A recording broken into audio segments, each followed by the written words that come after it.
Dr. Cale Rivers checked the atmospheric readings for the third time in as many minutes. The numbers hadn't changed. The Verith homeworld's air quality had degraded another 2% overnight. At this rate, they had weeks, not months. She stood in the observation deck of the human colony ship Meridian's Reach, looking down at the crystalline cities below. They caught the system's pale sun and fractured it into geometric patterns that hurt to look at directly. Beautiful. Precise. Dying. The delegation briefing had been clinical.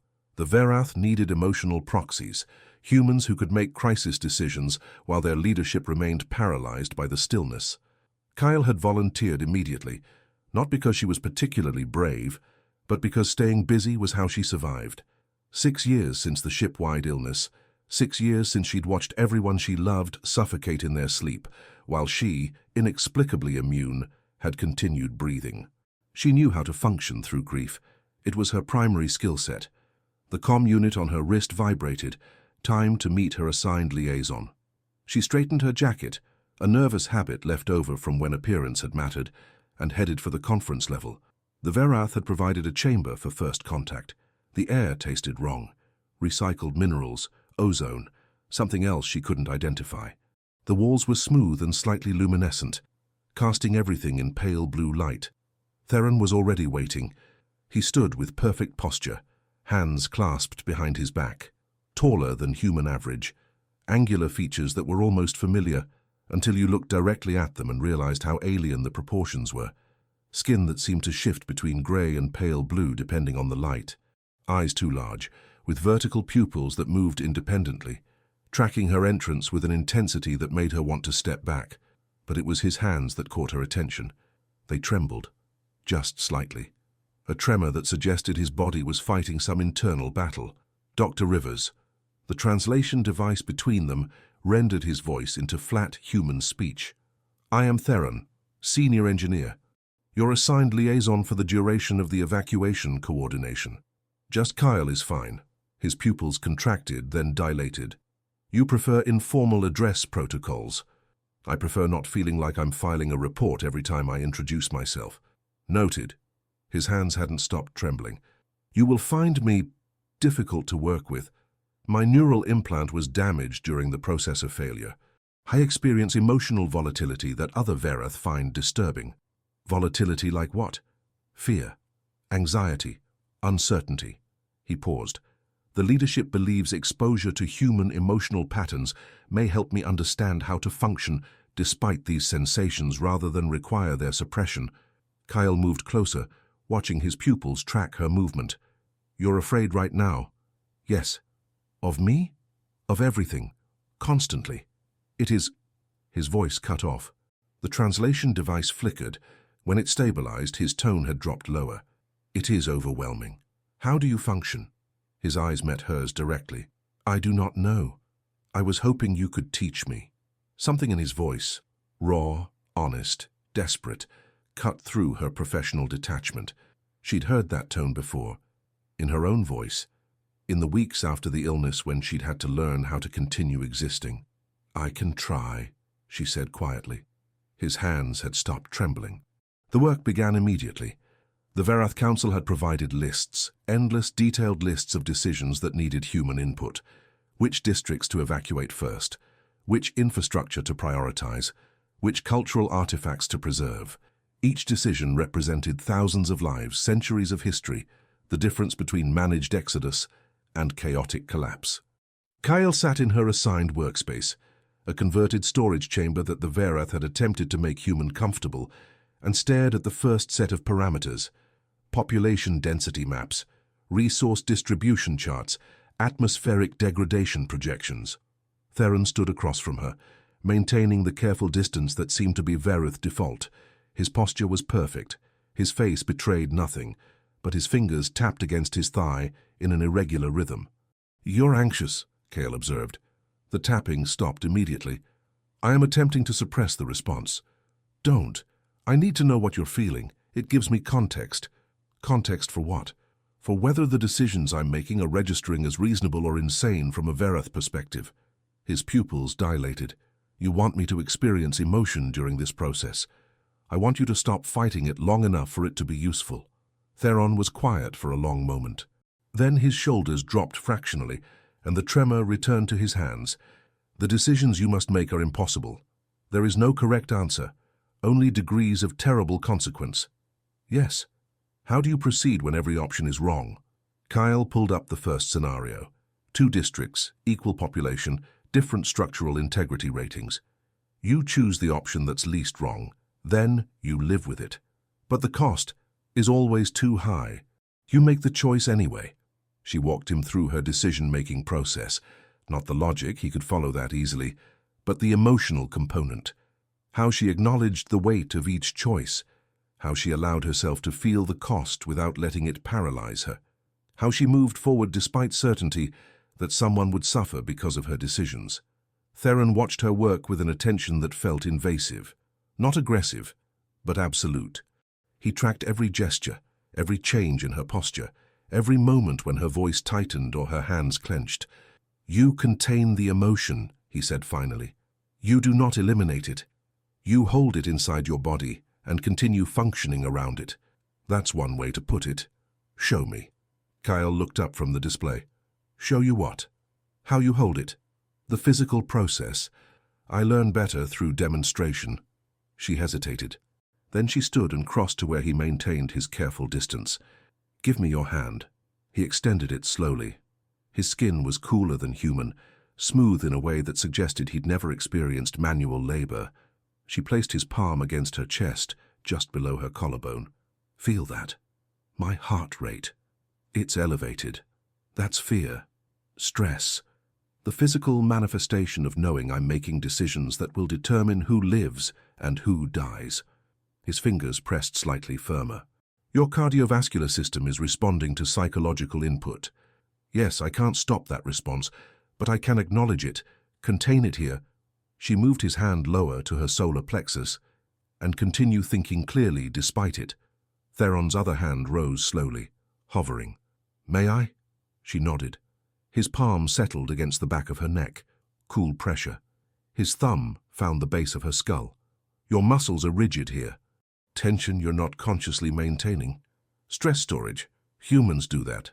And you function despite this constant physical discomfort. You get used to it." His thumb moved in a small circle. Experimental. Testing pressure and response. The tension in Cale's neck eased fractionally, an involuntary response to focused touch. "That helps," he observed. "Physical intervention reducing physiological stress indicators." "Yes. Do humans do this for each other often? When we remember to?" His hands remained in place. The one on her chest registering her heartbeat. The one at her neck applying pressure that shouldn't feel as good as it did. They stood like that for a moment too long to be purely professional. Kyle stepped back. "Let's get back to work." Theron's hands returned to his sides. His pupils had dilated fully. "Yes, work." But something had shifted. The air between them felt different, charged with a frequency she recognized but hadn't expected. Want. The days compressed into continuous crisis management. Kyle worked 16-hour shifts, sometimes longer.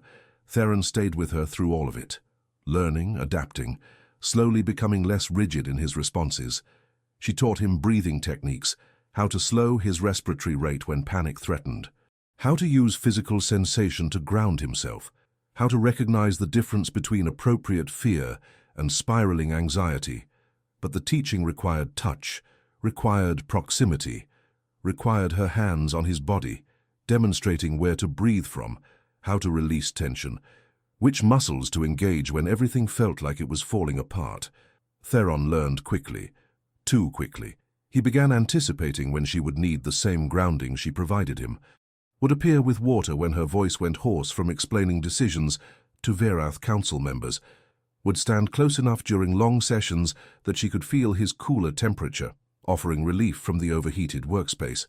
His damaged implant meant he experienced emotion without the regulation other Verath maintained, but it also meant he was developing emotional intelligence at an accelerated rate, learning to read her body language, understanding when she needed space versus when she needed presence, One evening, after a particularly brutal decision that had required evacuating a historical district to prioritize a residential zone, Kyle sat alone in her workspace and allowed herself 3 minutes of breakdown.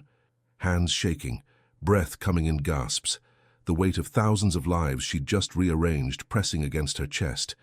She didn't hear Theron enter, just suddenly felt his presence, his temperature, his hands settling on her shoulders from behind.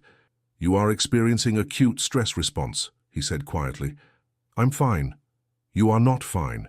Your respiratory rate is elevated. Your hands are trembling. Your muscle tension has reached levels that will cause pain." "I said I'm fine." His hands pressed firmer, not restraining, grounding. "You taught me that humans lie about their emotional state when they fear showing vulnerability will compromise their effectiveness. I am telling you that I perceive your distress and I do not find it compromising." Kyle's breath hitched. "Theron, you require the same intervention you provide me. Physical grounding, regulated breathing, acknowledgement that the decisions were impossible but necessary." His thumbs found the rigid muscles along her spine, applied pressure, methodical, clinical. Except it wasn't clinical at all. It was intimate in ways that had nothing to do with medicine and everything to do with being seen completely. Kale's hands had stopped shaking. "How did you know to do that?" she asked. "I observed. You provide this for me when I experience overwhelming emotion. I theorized it would be effective in reverse. It is." "Good." But he didn't remove his hands, just continued the steady pressure, working through knots she hadn't consciously known were there. Kyle closed her eyes and let him work. Let herself be cared for by someone who was learning emotion from first principles, who had no agenda beyond helping because he'd learned that was what you did for people you... She stopped that thought before it could complete. "Thank you," she said finally. "You are welcome." His hands withdrew slowly, reluctantly. "I should return to my quarters." "Theron." He paused at the doorway. "You're getting better at this. The emotional regulation. The functioning through feeling." His pupils dilated. "I am learning from an exceptional teacher." Then he was gone, and Kale sat alone in her workspace, staring at her hands, feeling the ghost of his touch still resonating in her muscles. This was becoming complicated. 3 weeks into the evacuation coordination, the Verith Council summoned Kyle to a formal session. She stood in their assembly chamber, all crystalline surfaces and pale light, while 8 members of the leadership observed her with their unsettling vertical pupils. "Dr. Rivers." The speaker's translation device rendered their voice with formal precision.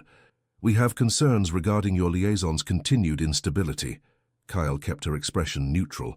"Theron has been invaluable to the coordination efforts. Theron has been increasingly compromised by proximity to human emotional volatility. His implant damage is being exacerbated rather than managed. He's learning to function through emotion rather than suppress it. That's adaptation, not compromise. The distinction is irrelevant. We are preparing to perform emergency implant repair, full restoration of the stillness. He will no longer be suitable as your liaison." Something cold settled in Kyle's chest. "Have you asked him what he wants?" "Individual preference is secondary to collective stability. He's a person, not a machine. He is Verath. The stillness is not optional." The council dismissed her.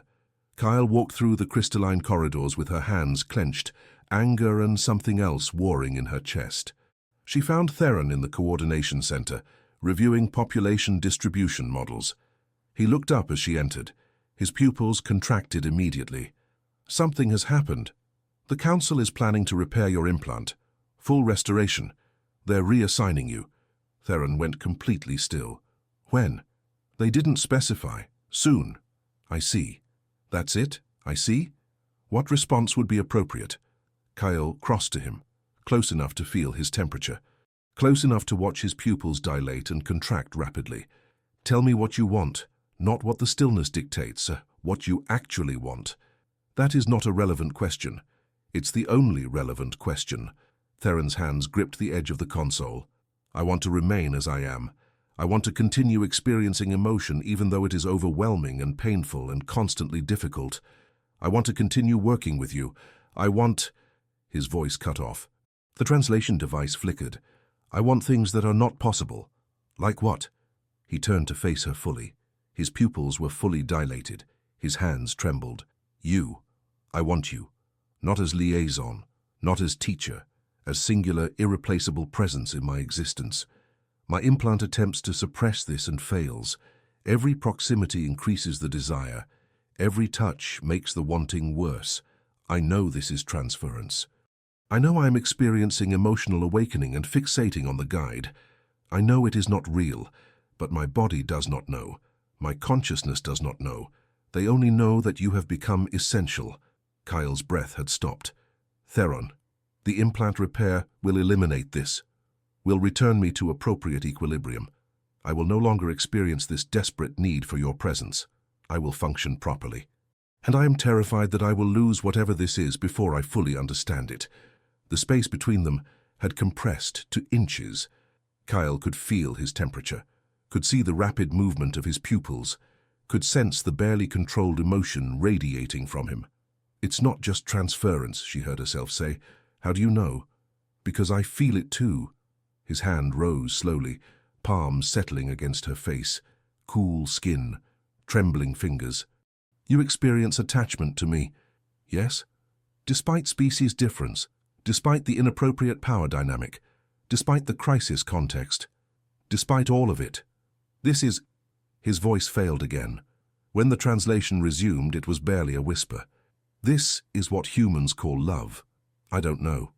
Maybe. It's too soon to... He leaned forward and pressed his forehead against hers. Not a kiss. The Verath didn't have that custom, but intimate in a way that transcended species. His breath, not quite breath, warm against her face, his hand still cradling her cheek. I do not want them to take this from me, he said quietly. Then don't let them. It is not my choice. Make it your choice. They stayed like that until Cale's neck ached from the angle, until Theron's temperature had warmed from proximity to her, until the moment stretched into something that felt like commitment without words to define it. When they finally separated, Theron's expression had changed. Determination where there had been resignation. I will refuse the implant repair, he said. That means exile. You know that. Yes. Theron, I am choosing this. Not because you asked, because I want to continue existing as I am, even if it costs me everything else. Kyle's chest felt too tight. I can't ask you to do that. You are not asking. I am choosing. For me. For myself. You are simply the reason I understand the value of what I would lose. He left before she could respond. Kale stood alone in the coordination center, hands shaking again, but this time from something that wasn't fear. The council did not accept Theron's refusal gracefully. Over the following days, Kyle watched as they applied pressure. Formal meetings where they outlined the consequences of refusing implant repair. Informal conversations where other Verath attempted to convince him that the stillness was preferable to continued emotional volatility.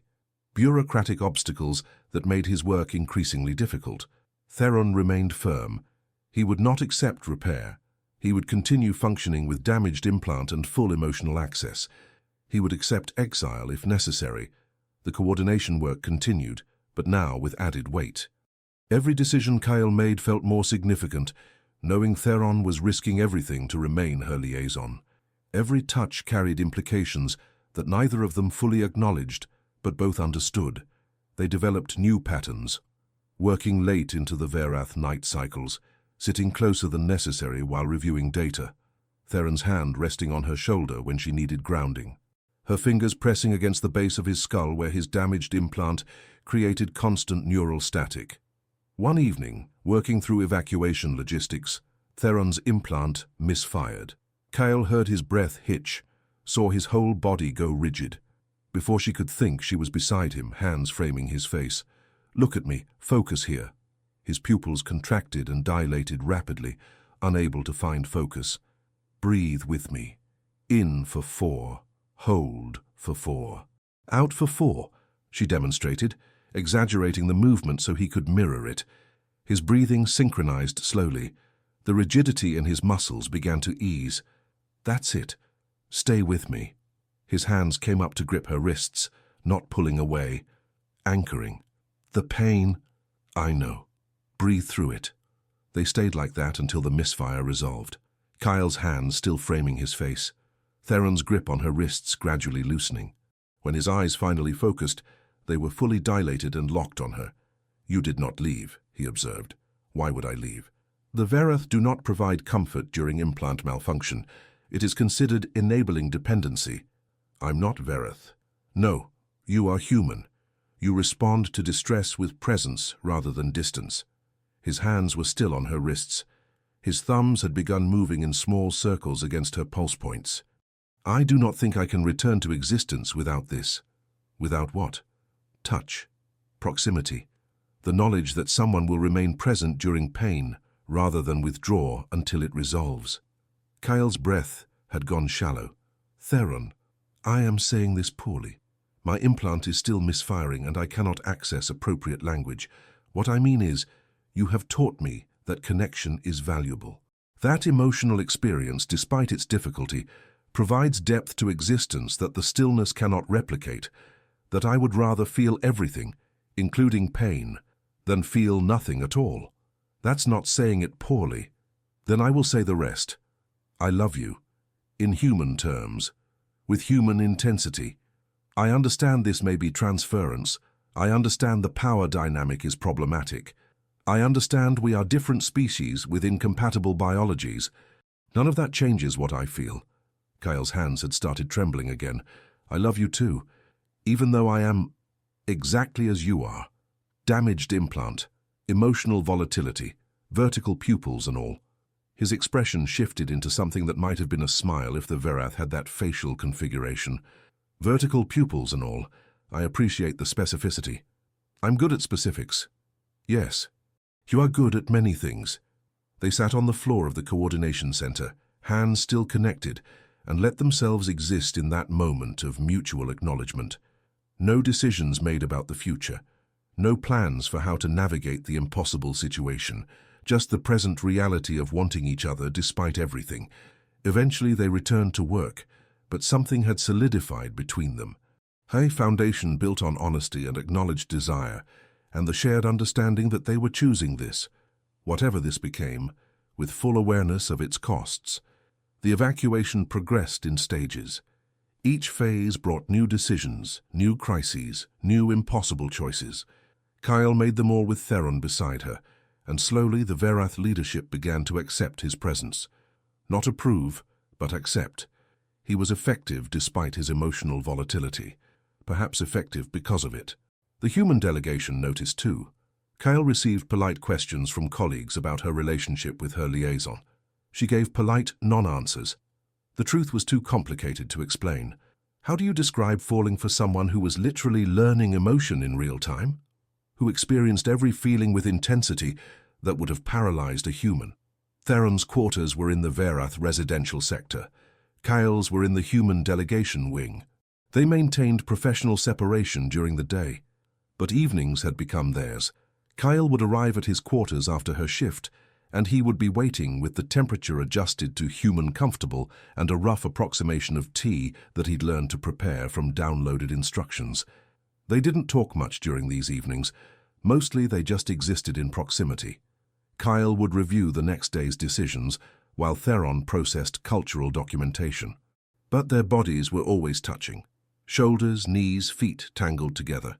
Constant physical contact that grounded them both. One evening, Theron set aside his work and turned to face her fully. "I want to try something," he said. "Try what?" "A human custom I have been researching, for expressing affection." Kyle set down her tablet. "Show me." He shifted closer. His hand rose to cup her face. Then he leaned in and pressed his mouth against hers. The kiss was technically correct but awkward. He'd clearly studied the mechanics but not the rhythm.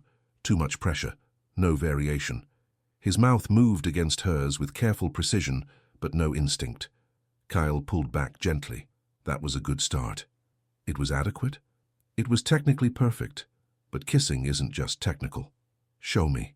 She took his face in both hands and kissed him slowly, demonstrating how pressure could vary, how lips could move together, how breath could be shared, how a kiss could communicate things words couldn't access. Theron made a sound low in his throat. Surprise or pleasure, she couldn't tell. His hands came up to her waist, pulling her closer. When they separated, his pupils were fully dilated and his breathing was uneven. "That was different," he said. "Better or worse?" "Overwhelming. Your mouth is very warm, and the shared breath creates an intimacy I was not prepared for." "Want to stop?" "No. I want to continue. I want to learn this properly." They kissed again, slower this time. Theron learning the rhythm, his hands exploring, careful, methodical touches along her spine, her shoulders, the curve of her neck. Kyle's fingers threaded through his hair, finer than human, almost silk-like in texture. His temperature had warmed significantly from proximity. The coolness of his skin was now just pleasantly different rather than shocking. And the way he kissed, with complete focus, learning and adapting in real time, was more intimate than technique alone could achieve. When they finally separated, both breathing hard, Theron's expression was dazed. "Is it always like that?" he asked. "Like what?" "Consuming, as though nothing exists except the point of contact. When it's good, yes." "Then this is very good." Kyle laughed, the first genuine laugh she'd experienced in weeks. "Yes, this is very good." They spent the rest of the evening exploring the boundaries of physical intimacy, kisses that grew longer and deeper, hands learning the architecture of each other's bodies. The discovery that certain touches made Theron's pupils dilate completely, while others made Kale's breath catch. They didn't progress beyond kissing and careful touch. Both were aware that anything more required conversations they weren't ready to have about biology and compatibility, and what intimacy even meant across species difference. But what they had was enough, more than enough. The simple reality of wanting each other and having that want returned in equal measure. When Kale finally returned to her quarters in the early morning hours, her mouth was swollen and her body hummed with residual sensation. She fell asleep thinking about cool skin and vertical pupils and the specific weight of Theron's hands, learning her body like he learned everything else, with absolute attention and devastating thoroughness. The fifth evacuation phase required relocating the Verath cultural archives. Thousands of years of history compressed into data storage that needed to be prioritized against residential populations. The council was deadlocked. Kyle was brought in to break the stalemate. She spent 2 days reviewing the parameters: population densities, historical significance assessments, transport capacity limitations. Every angle produced a different optimal solution. None felt right. Theron sat across from her in the coordination center, watching her work with his now familiar intensity. "You have been staring at those projections for 6 hours, he observed. "I can't find the right answer. Perhaps because there is no right answer. There's always a right answer, I just need to find it." "Kyle," he moved closer, "you are operating under flawed assumptions. You believe your role is to find optimal solutions, but optimization is not possible when all variables have equal weight. Sometimes the role is simply to make a choice so that others can proceed. That's not good enough. It is all that is possible," she wanted to argue. Wanted to insist there was a better methodology. Instead, she just felt tired. Bone-deep exhaustion from weeks of impossible decisions without rest. Theron's hand settled on her shoulder. "You need to stop." "I can't stop. The council will continue regardless of your input. You have made dozens of critical decisions. You're allowed to admit you cannot make this one. I'm the emotional proxy. This is my job. Your job is to provide human decision-making capacity when Verath leaders cannot, not to destroy yourself through perfectionism." Kyle's hands were shaking again. "If I don't do this, who will? Someone else. Another human. A Verath who has learned enough from watching you. It does not have to be you every time. But you are not required to save my entire species alone. You are allowed to have limits." Something in her chest cracked. The careful control she'd maintained for weeks. The wall between professional function and personal breaking point. She'd been holding herself together through will alone, and Theron had just named the impossible standard she was trying to meet. "I don't know how to stop," she said quietly. "I will show you." He pulled her up from her chair and led her to his quarters. Once inside, he guided her to the low platform he used for rest, sat beside her, pulled her against his chest. "Sleep," he said simply. "I can't." "You can. Your body is demanding it. I will remain here. Nothing will harm you while you rest. Kyle wanted to protest, wanted to return to the coordination center, wanted to keep trying to find the right answer. Instead, she let her head rest against his shoulder and felt his cooler temperature seep into her overheated skin. She was asleep in minutes. When she woke, 8 hours had passed. Theron was exactly where he'd been, one hand resting on her back, the other still holding his datapad. He'd continued working while she slept. "You stayed," she said groggily. "Of course. The entire time? You required rest. I required your proximity. The arrangement was mutually beneficial." Kyle sat up slowly. Her body ached from the awkward position, but her mind felt clearer than it had in days. "Thank you. You would do the same for me. You have done the same for me. The Cultural Archive's decision was made by Secondary Council while you slept. They chose to prioritize based on transportability rather than historical significance. It is an adequate solution. Not optimal, but functional. So I wasn't needed. You were needed, but you were not the only one capable of proceeding. That is an important distinction." Kyle leaned against him again. "When did you get so wise about human limitations?" "When I fell in love with a human who refuses to acknowledge her own." They sat in comfortable silence. Then Theron's hand found hers, fingers interlacing. "I have been thinking about what happens after the evacuation completes," he said quietly. "What about it? The crisis will end. Your role as emotional proxy will conclude. You will return to your ship. I will face permanent exile for refusing implant repair. We will be separated." Kale's chest tightened. "We don't know that yet." "We do. The timeline is clear. 3 more evacuation phases, then conclusion, then separation." "So, what are you saying?" "I am saying I want to use the time we have remaining intentionally, not avoiding the inevitable end, acknowledging it and choosing connection anyway." "That sounds painful." "Yes, but also honest. And I have learned that honesty, even when painful, is preferable to comfortable delusion." Kyle turned to face him fully. "You want to commit to this, knowing it has an expiration date. I want to love you completely for whatever time remains, then carry that experience forward, even if we must be apart. That's very human of you. I learned from an exceptional teacher." She kissed him then, slow and deliberate, a promise and an acknowledgement simultaneously. When they separated, both were breathing hard.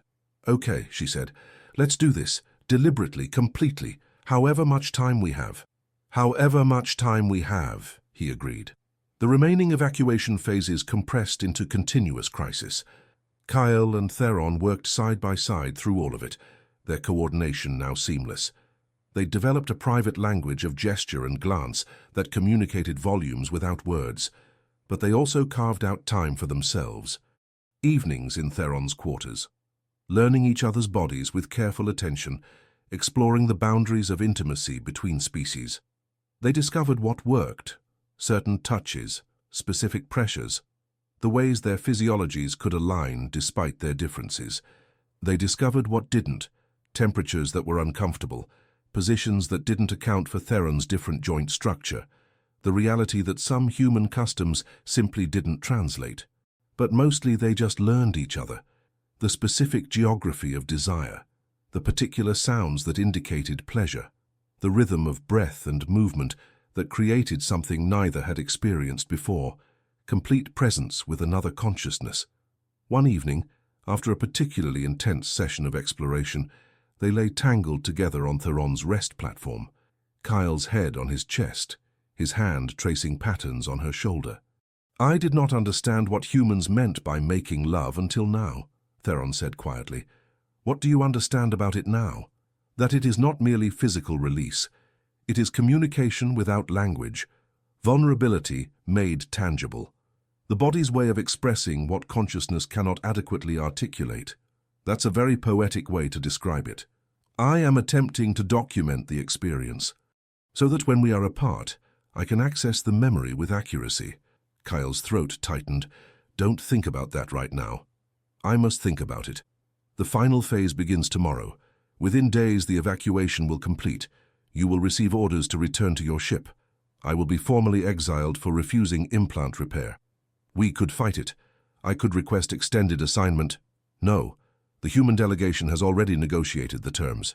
You will leave. I will remain. That is inevitable. So what do? We continue. We love each other completely. We make memories detailed enough to sustain us through separation. His hand pressed against her face, turning her to look at him. And we do not pretend this is anything other than what it is.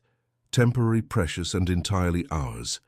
Cale kissed him, poured everything she couldn't say into the contact. When they separated, both had tears, his silvery different composition than human, but tears nonetheless. I love you, she said. I love you. In human terms, with human intensity, permanently, even if we cannot remain proximate. They made love again then, slower this time, memorizing every sensation, every point of contact, every shared breath, building a catalogue of moments to carry forward into whatever came next. The final evacuation phase was chaos, systems failures, population panics, last-minute crises that required immediate decision-making. Kyle worked 30-hour shifts, fueled by adrenaline and desperation, and the knowledge that this was the end. Theron stayed beside her through all of it. When she collapsed from exhaustion, he carried her to rest.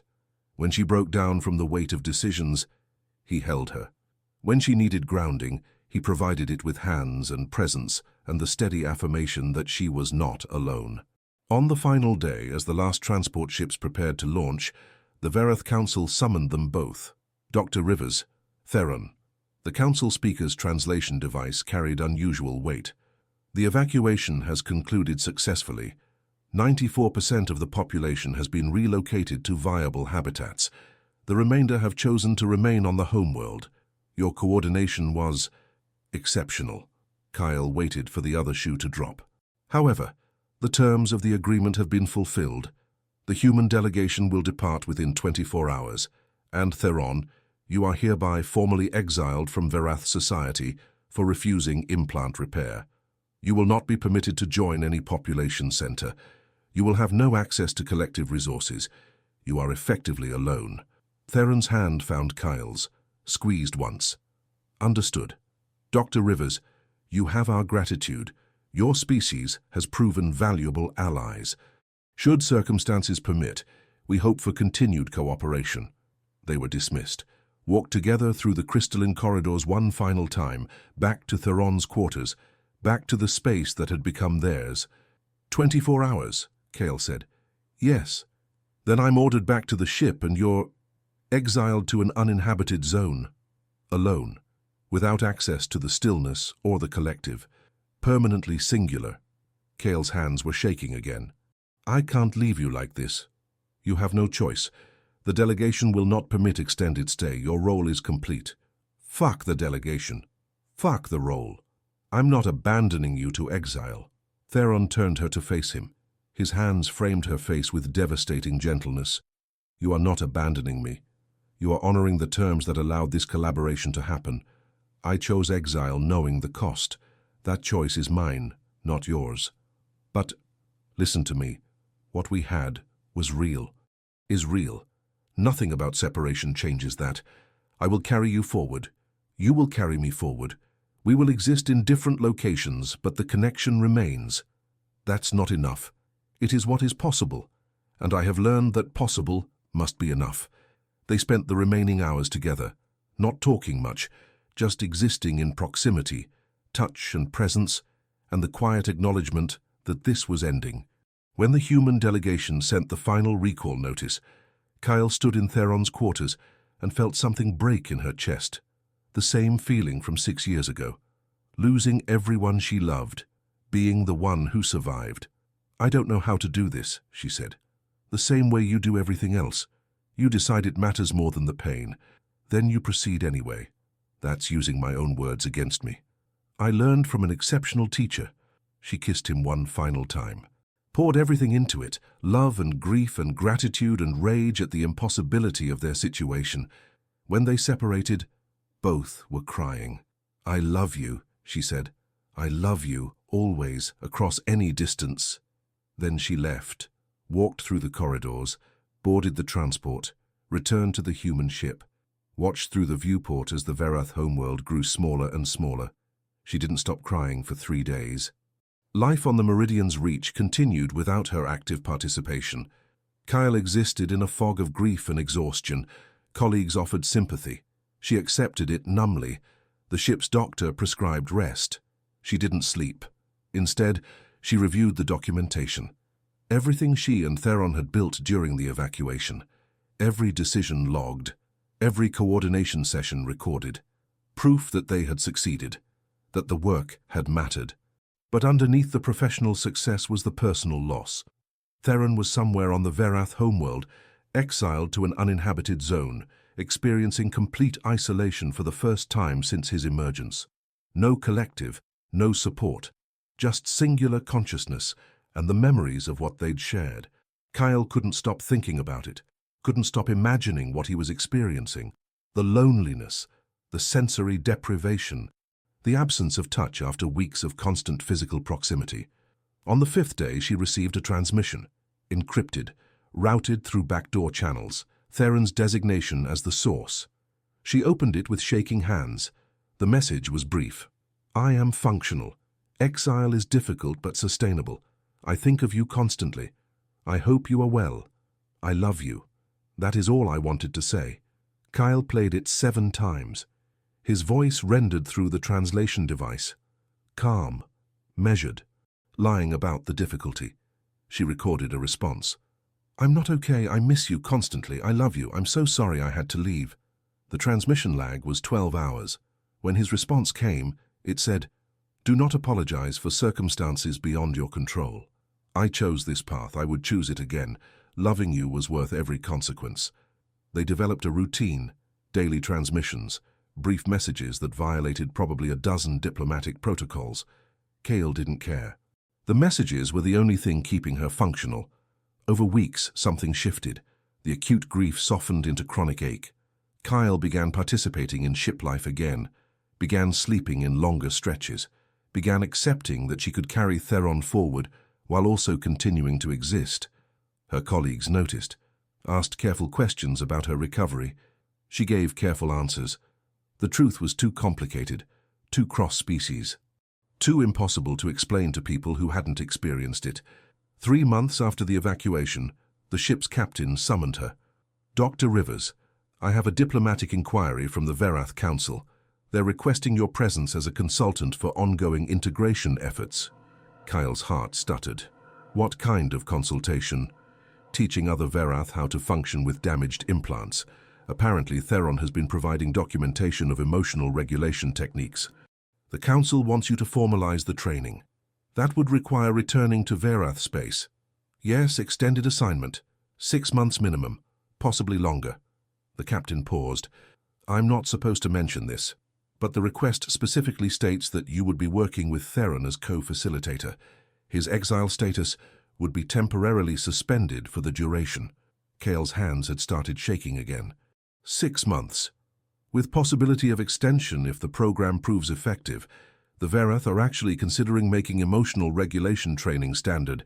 You'd be building the curriculum. So I'd be with him, working together, like before, but without the crisis context. Kyle's chest felt too tight to breathe. When do they need an answer? Within 48 hours. But Dr. Rivers, the captain's expression softened. You should know this is highly irregular. The Verath don't make concessions like this. Suspending exile, requesting specific personnel. It suggests they value what you built with him, or possibly that he negotiated this arrangement. Theron negotiated. The request came through his designation.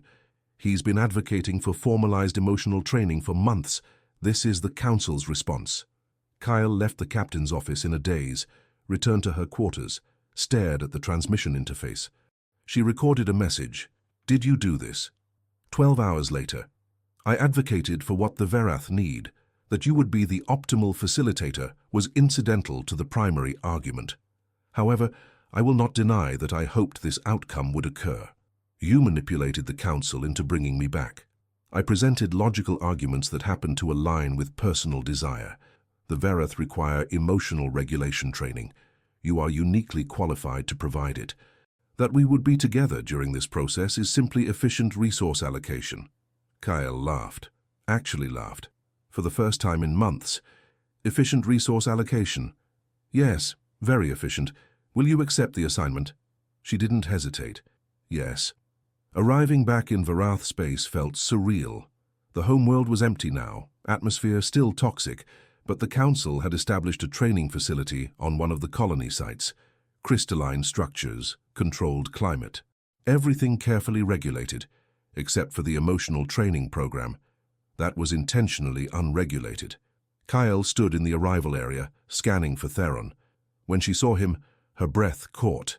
He looked different, thinner, his coloring slightly faded. The exile had taken its toll, but his eyes, his vertical pupils, tracked her movement with the same intensity, dilated fully when he saw her. They maintained professional distance while the Council representatives completed the formalities, outlined the program parameters, explained the curriculum requirements. Kyle heard maybe half of it. Her attention was on Theron, on the tremor in his hands, on the way he kept looking at her like he couldn't quite believe she was real. When the officials finally left, they stood in the empty training facility and just looked at each other. "Hi," Kyle said. "Hello. You look terrible. Exile is not conducive to optimal health maintenance. How bad was it?" "Worse than I admitted in the transmissions. Better than I feared. I survived. That is what matters." Kyle crossed to him, hands rising to his face. "You're allowed to admit it was awful." "It was awful. Complete isolation. No touch. No proximity. No regulation. Just singular consciousness and the memories of what we had." His hands covered hers. "But I survived because I knew this might be possible, that I might see you again. 6 months," she said. "Minimum.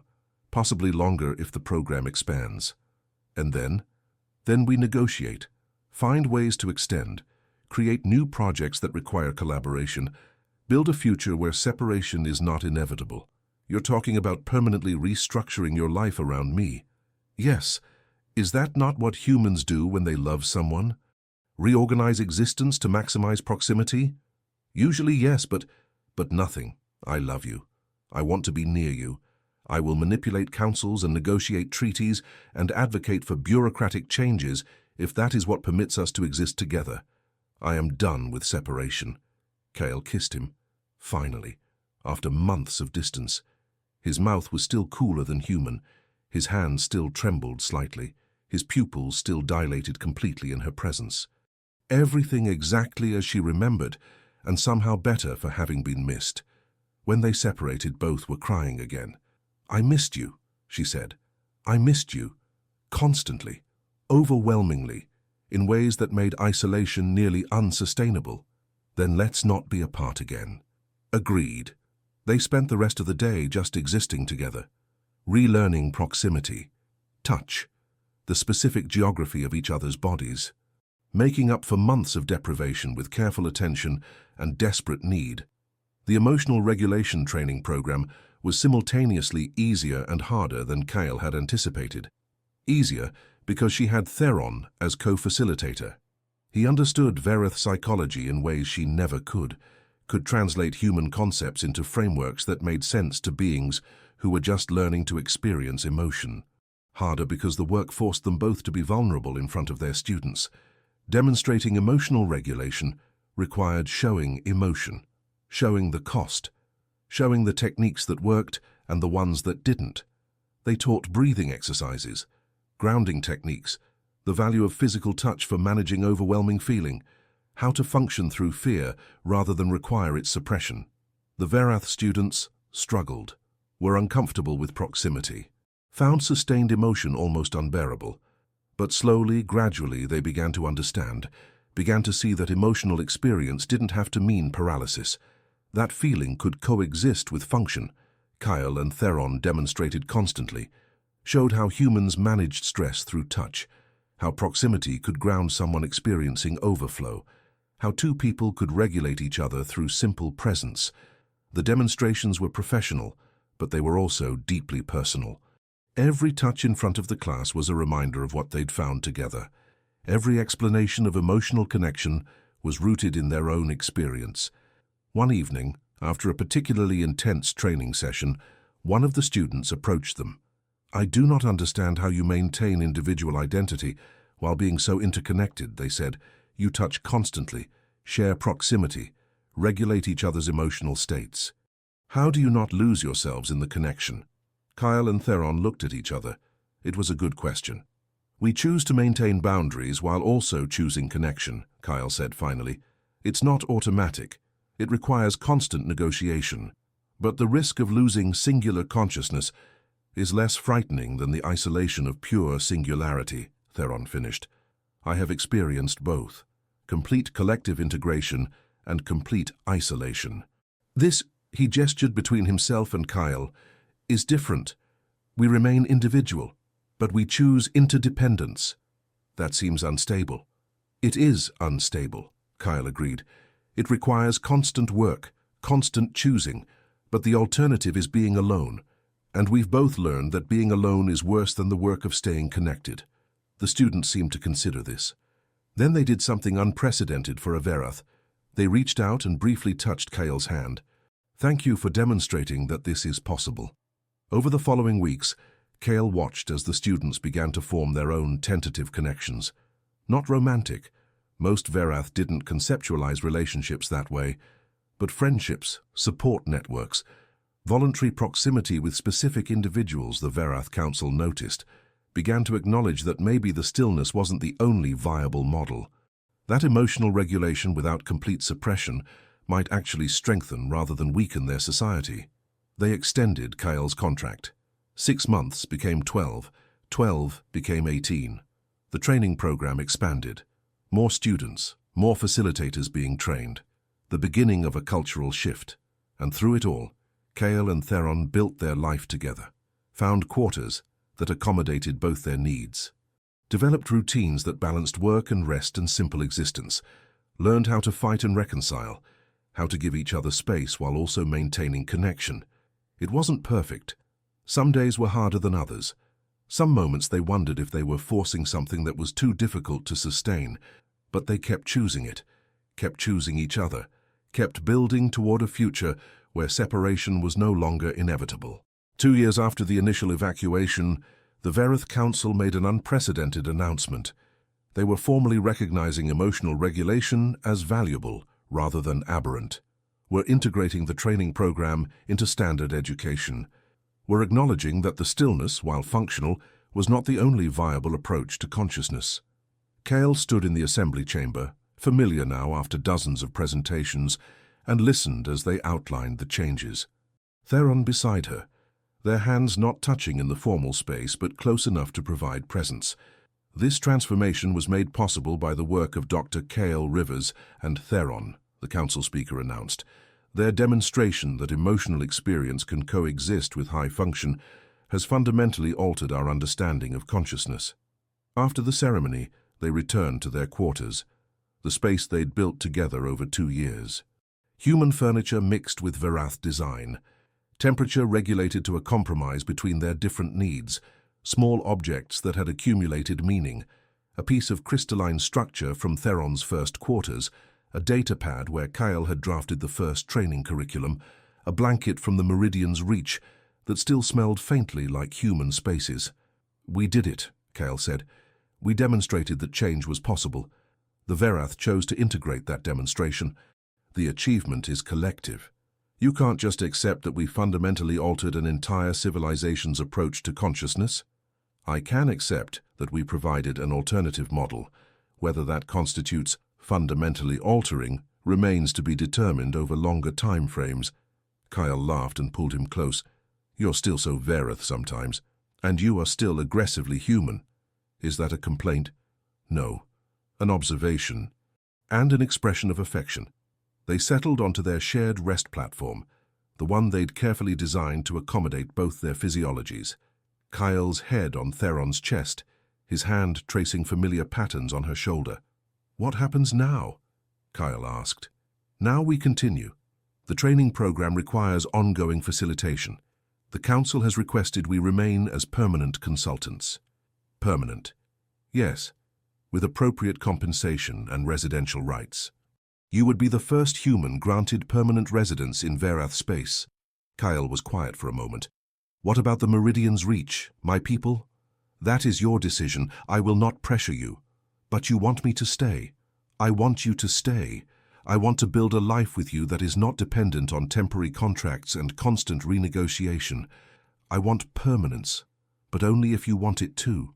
Kyle thought about the ship, about the life she'd had before the evacuation, about the person she'd been.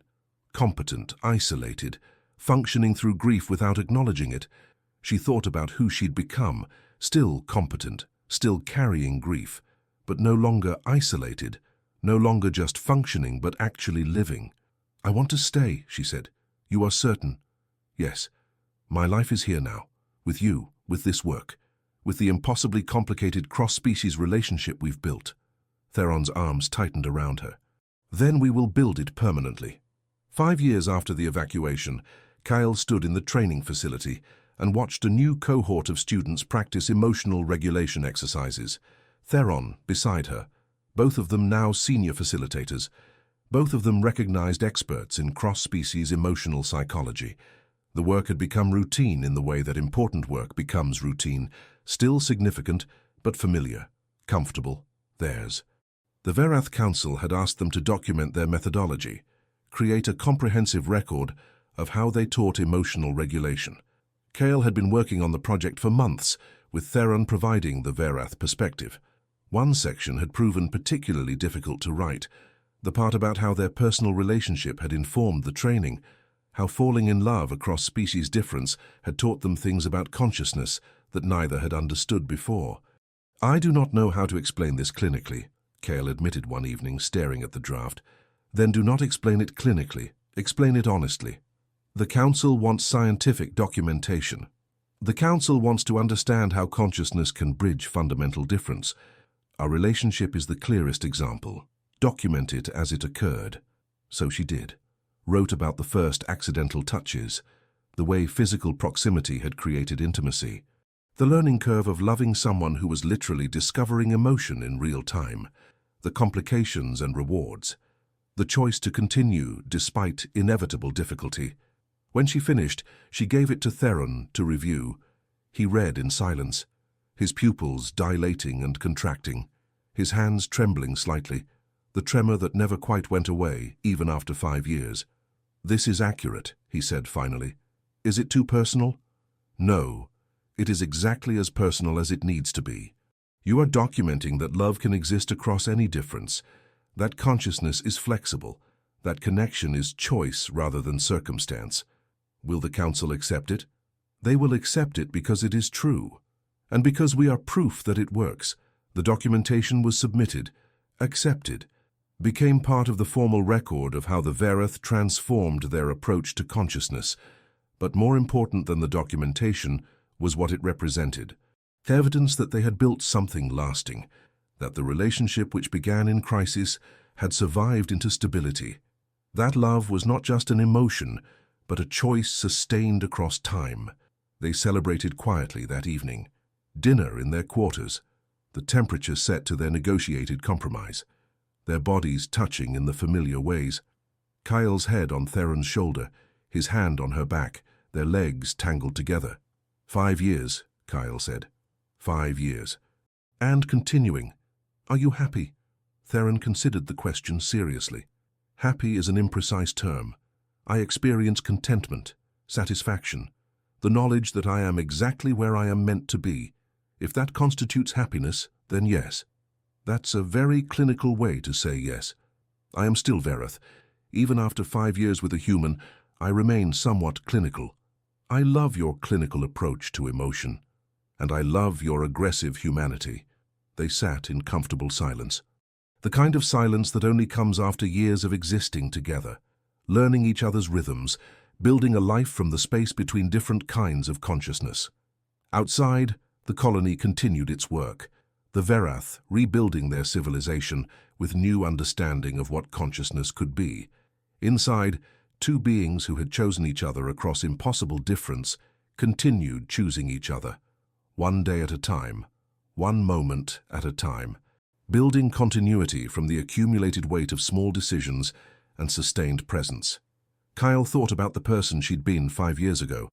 Competent but hollow, functioning through grief, believing that losing everyone she loved meant she was done with connection. She thought about Theron as he'd been, damaged implant, barely controlled emotion, learning to function despite overwhelming feeling. They'd both been broken in complementary ways, had found each other in crisis, had built something neither had believed possible. "Thank you," she said quietly. "For what?" "For refusing implant repair, for choosing to feel everything, for loving me when you could have chosen easier paths. Loving you was never difficult. It was inevitable. From the first moment you taught me that choice could exist alongside overwhelming feeling. Still, thank you. You are welcome. And thank you for teaching me that being human is not about suppressing emotion, but about functioning despite it. That lesson changed everything." They stayed like that until late into the night. Then they slept, Kyle's breathing deep and even, Theron's rest cycle synchronized to hers, two different kinds of consciousness choosing the same space, the same moment, the same future built from accumulated presence, singular together, choosing connection, building love as permanent structure rather than temporary feeling, exactly where they were meant to be.